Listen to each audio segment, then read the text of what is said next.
C'est l'heure de la revue de la presse et des médias israéliens ce matin sur Studio Kalita, relayé sur les ondes des radios juives parisiennes. À 15 jours des élections législatives du 2 mars, un événement s'est produit hier soir. En effet, pour la première fois depuis plusieurs mois, Benny Gantz, le leader du Parti bleu-blanc, l'homme qui pourrait bien devenir le prochain Premier ministre de l'État d'Israël, a daigné répondre aux questions des journalistes.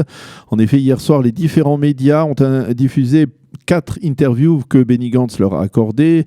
Les 4 médias choisis pour ce mini-blitz qui devrait se poursuivre d'ailleurs dans les prochains jours sont la chaîne 12, la chaîne 11 de la télévision israélienne et les 2 plus importants sites d'information israéliens, le site Ynet et le site Walla.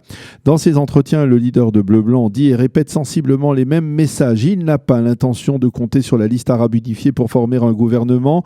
Il formera dans un premier temps un gouvernement minoritaire avec les travaillistes Meretz et Lieberman et il rejette tout accord de coalition avec des responsables comme Smotrich et le Rav Rafi Peretz, mais pas avec Naftali Bennett et Ayelet Shaked. Dans ses interviews, il dit et répète que l'ère Netanyahou est terminée et que le Premier ministre ne pourra pas mener de front son procès et les affaires de l'État. Il passera de son fauteuil de Premier ministre au banc des accusés, a dit Benny Gantz hier. À propos du plan de paix, Benny Gantz a l'intention de dire à Mahmoud Abbas qu'il ne peut pas rater une occasion historique de régler le conflit israélo-palestinien et il n'écarte pas l'éventualité d'instaurer une souveraineté israélienne sur les localités juives de Judée et de Samarie, mais seulement dans le cadre d'un accord avec la communauté internationale. Voilà donc pour l'essentiel de ces entretiens avec Benny Gantz, des entretiens qui suscitent dans la presse israélienne déjà certaines réactions. Ainsi, le Yediot Aharonot consacre sa manchette ce matin à la réaction d'Avigdor Lieberman, qui n'a pas apprécié d'être de facto installé dans le futur gouvernement minoritaire de Benny Gantz.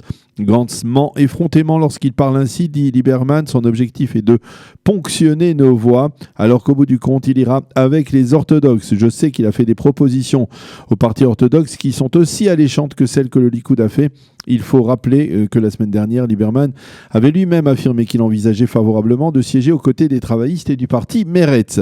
Le Israël Hayom lui mentionne en évidence la réaction de Binyamin Netanyahou au propos de Benny Gantz. Gantz induit les Israéliens en erreur. Sans Tibi, il n'a pas de gouvernement. Celui qui envisage de voter bleu-blanc doit savoir qu'il vote pour un gouvernement qui sera dépendant de la liste arabe unifiée. Quant au Haaretz, paradoxalement, il se montre critique envers Benny Gantz. Ses entretiens nous éclairent sur un point préoccupant. Gantz ressemble d'ores et déjà de plus en plus à Binyamin Netanyahou dans sa manière de dérouler des messages dictés par ses conseillers, écrit ce matin Ariana Melamed dans le Haaretz. Revenons à Lieberman qui a affirmé lui aussi hier à Beersheva que l'ère Netanyahou était terminée, que même dans le bloc de droite on aspire à mettre fin à la situation actuelle.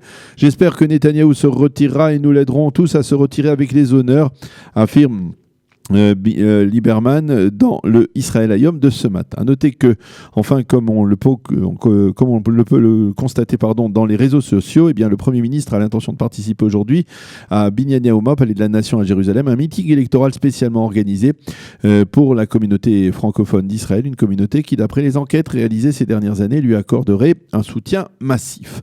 Le Israël Hayom annonce ce matin, très solennellement, certains diront trop solennellement, que la commission israélo-américaine qui sera chargée de planifier l'instauration de la souveraineté israélienne sur la Judée et la Samarie a entamé ses travaux. Les représentants des 2 pays dans cette commission ont déjà été désignés. La commission sera présidée par l'ambassadeur des États-Unis en Israël, David Friedman. Il reste maintenant à cette commission à tracer les carte de la souveraineté ou de l'annexion de ces localités de Judée et de Samarie. Le Israël Hayom titre sur la commission du siècle, autre titre diplomatique important que l'on trouve en page 2 du Israël Hayom. Il s'agit de l'annonce faite par l'Allemagne contre le traitement de recours déposé par les Palestiniens devant la Cour internationale pénale de La Haye à propos de la situation en Judée et Samarie. L'Allemagne a en effet affirmé hier que les Palestiniens ne pouvaient déposer de tels recours dans la mesure où ils ne représentent pas un État souverain. Dans le document déposé par les Allemands, il est écrit que la Cour pénale internationale n'a pas autorité pour débattre de la situation en Judée et Samarie qui sont qualifiés de territoires occupés. D'autres pays d'Europe centrale se sont joints à cette approche des Allemands et Eldad Beck réagit dans son éditorial ce matin avec satisfaction à ce développement. Après des années de relations relativement glaciales, quelque chose est en train de changer en Allemagne, écrit-il. Ce positionnement de l'Allemagne aux côtés d'Israël contre la Cour internationale n'est pas aussi évident qu'il pourrait le paraître, écrit-il, avant de rappeler qu'il y a un an, l'ambassadeur d'Allemagne à l'ONU avait comparé Israël au régime nord-coréen. Les choses changent, écrit Eldad Beck ce matin en soulignant que depuis, le Parlement allemand a voté une loi interdisant le BDS et selon lui, ce changement serait la résultante de la politique très pro-israélienne de l'administration Trump.